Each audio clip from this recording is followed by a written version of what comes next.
Selamat malam Bapak, saya langsung menuju ke Pak Kapus Penkum, Pak Hari Setiono. Pak Hari, informasi yang paling baru yang belum kemudian terpublish, tersiarkan di media. Saya ingin konfirmasi kepada Anda Pak Hari. Benarkah kemudian Kementerian Politik Hukum dan Keamanan lewat Menteri Politik Hukum dan Keamanan Pak Mahfud MD menyatakan bahwa telah meminta kepada Jaksa Agung Pak Sanitiar Burhanuddin untuk mengajak serta mengikut sertakan KPK baik dalam gelar perkara maupun dalam kasus Pinangki ini untuk kemudian mengungkap bersama-sama. Apakah itu sudah disampaikan kepada Pak Kapus Penkum? Ya, terima kasih Mas Aiman. Assalamualaikum warahmatullahi wabarakatuh. Selamat malam. Waalaikumsalam warahmatullahi wabarakatuh. Sehat untuk kita semua. Ya.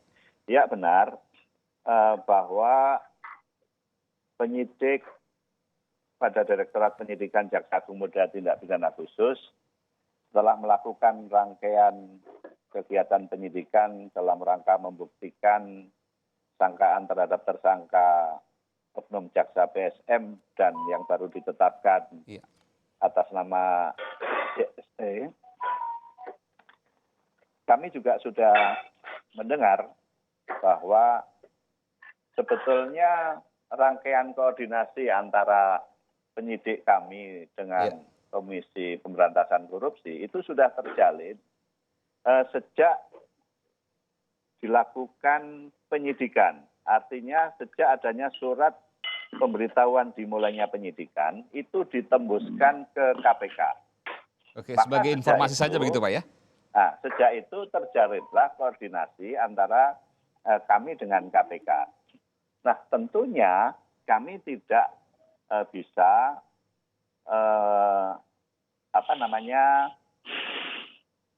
mengintervensi dalam artian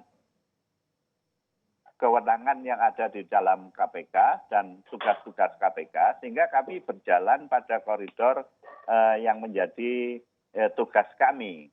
Sedangkan apa yang menjadi tugas KPK merupakan kewenangan yang ada di KPK. Namun demikian tidak menutup kemungkinan juga bahwa kami selalu membuka ruang terhadap adanya koordinasi dan sudah diawali dengan yang namanya SPDP tadi, Mas Aiman. Iya, cuma dengan ajakan ini apa yang kemudian disampaikan oleh Menko Polhukam, artinya KPK akan bersama-sama mengusut kasus ini dengan Kejaksaan Agung. Benarkah demikian, Pak Kapus? Kita kembali ke aturan yang ada di dalam Undang-Undang KPK bahwa sejak dilakukan penyidikan dengan adanya SPDP tadi, maka sebetulnya sekali lagi tugas KPK memang salah satunya adalah melakukan mengkoordinir atau mensupervisi terhadap apa yang dilakukan oleh aparat penegak hukum lain dalam hal melakukan penanganan perkara tindak pidana korupsi. Nah, oleh karena itu kami membuka seluas-luasnya dan tentu kami juga akan melakukan koordinasi itu. Dan sudah disampaikan oleh Pak Ketua KPK dalam kesempatan terpisah, beliau sudah menyampaikan itu. Termasuk juga informasi terakhir, juga diminta untuk mengikut sertakan Komisi Kejaksaan dalam kasus penyelesaian kasus Pinangki, termasuk juga hal-hal lain yang jika ada perkembangan dari kasus Pinangki ini. Ya, tentu kami kembali kepada koridor itu dan koordinasi itu sudah disampaikan tadi oleh Pak Ketua KPK, sehingga kami tetap berada pada posisi kewenangan dan tugas masing-masing. Tetapi koordinasi itu selalu akan kami lakukan dan tentu kami akan membuktikan kepada masyarakat bahwa kami tidak berjalan sendiri. Baik, Bung Zainal Arifin Mohtar dari Pusat Kajian Anti Korupsi UGM, Pukat UGM, apa yang bisa Anda sampaikan dari sini, Bung Uceng? Begini, kalau kita baca Undang-Undang KPK, baik yang lama maupun perubahan, itu kan peran keterlibatan KPK itu sebenarnya bisa dalam beberapa batas. Bisa dalam konteks koordinasi, bisa dalam konteks supervisi, bisa dalam konteks pengambil alihan. Yang menarik memang pasal 10A yang mengubah pasal 10 Undang-Undang KPK diubah pasal 10 Undang-Undang KPK, dan di antara pasal 10 dengan pasal 11 itu disisipin satu pasal di mana kalau dibaca pasal ini memang ada syarat-syarat untuk pengambil alihan, ya, ada syarat-syarat untuk pengambil alihan penyidikan perkara korupsi. Salah satunya itu adalah ya ada laporan masyarakat, ada proses, kelihatannya proses itu akan melindungi pelaku korupsi dan lain-lain sebagainya. Cuma huruf F-nya itu kan menarik menurut saya karena di situ dikatakan keadaan lain yang menurut kepolisian atau kejaksaan dan lain sebagainya sulit dilaksanakan. Kalau? Dan ini penanganan perkara korupsi sulit dilaksanakan. Jadi berdasarkan pengakuan kejaksaan dan kepolisian sendiri. Oke. Pasal ini menurut saya sebenarnya memperlihatkan bahwa memang ada pelemahan fungsi KPK.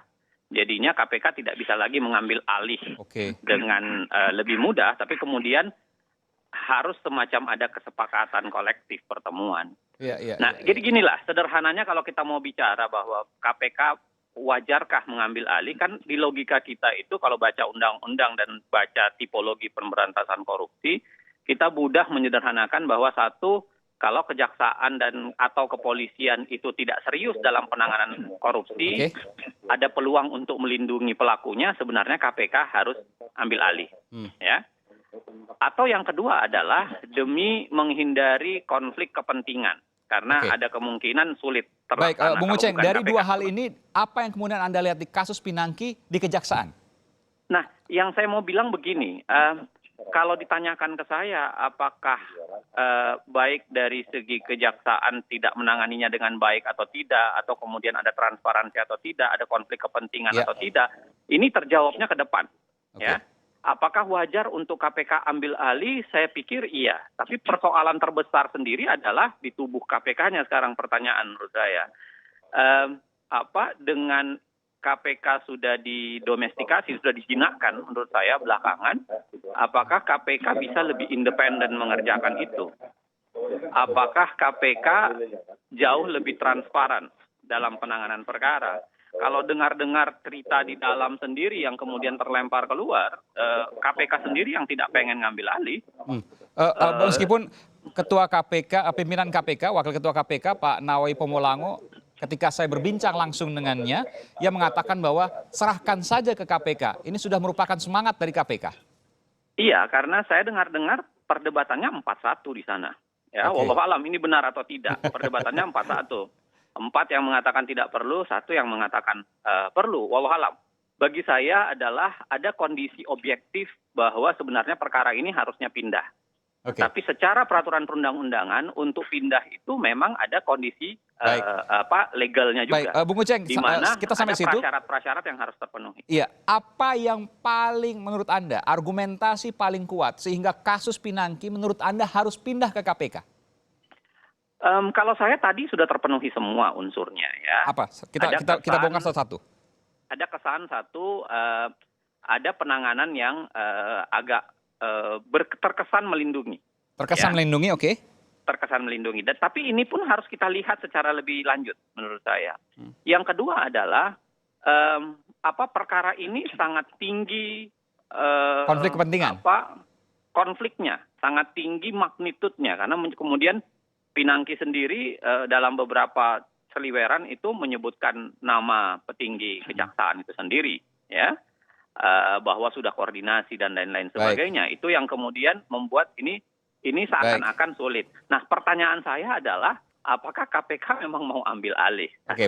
Baik. Pertanyaannya lagi adalah apakah dalam koordinasi dalam bekerja konteks konsultasi dengan KPK dan kepolisian, apakah KPK memang memandang perlu atau tidak? Itu problem yang paling besar karena saya termasuk yang mengatakan KPK juga bukan berarti KPK pasti independen dalam menyelenggarakan ini karena KPK sendiri punya problem menurut saya karena perubahan undang-undang KPK dan konstelasi komisioner. Ada keraguan di KPK, itu sebuah kewajaran, tentu tidak ada yang sempurna meskipun ada catatan di Kejaksaan Agung. Yang pertama soal lambatnya pemeriksaan, lambatnya kasus. Yang kedua soal konflik kepentingan yang menurut Bung Uceng, Bung Zainal Arifin Mokhtar, nyata adanya. Benarkah kemudian kedua hal itu? Kita akan segera kembali, saya akan konfirmasi kepada Pak Haris Setiono, Kepala Pusat Penerangan Hukum Kapus Penkum Kejaksaan Agung. Sesaat lagi, saudara.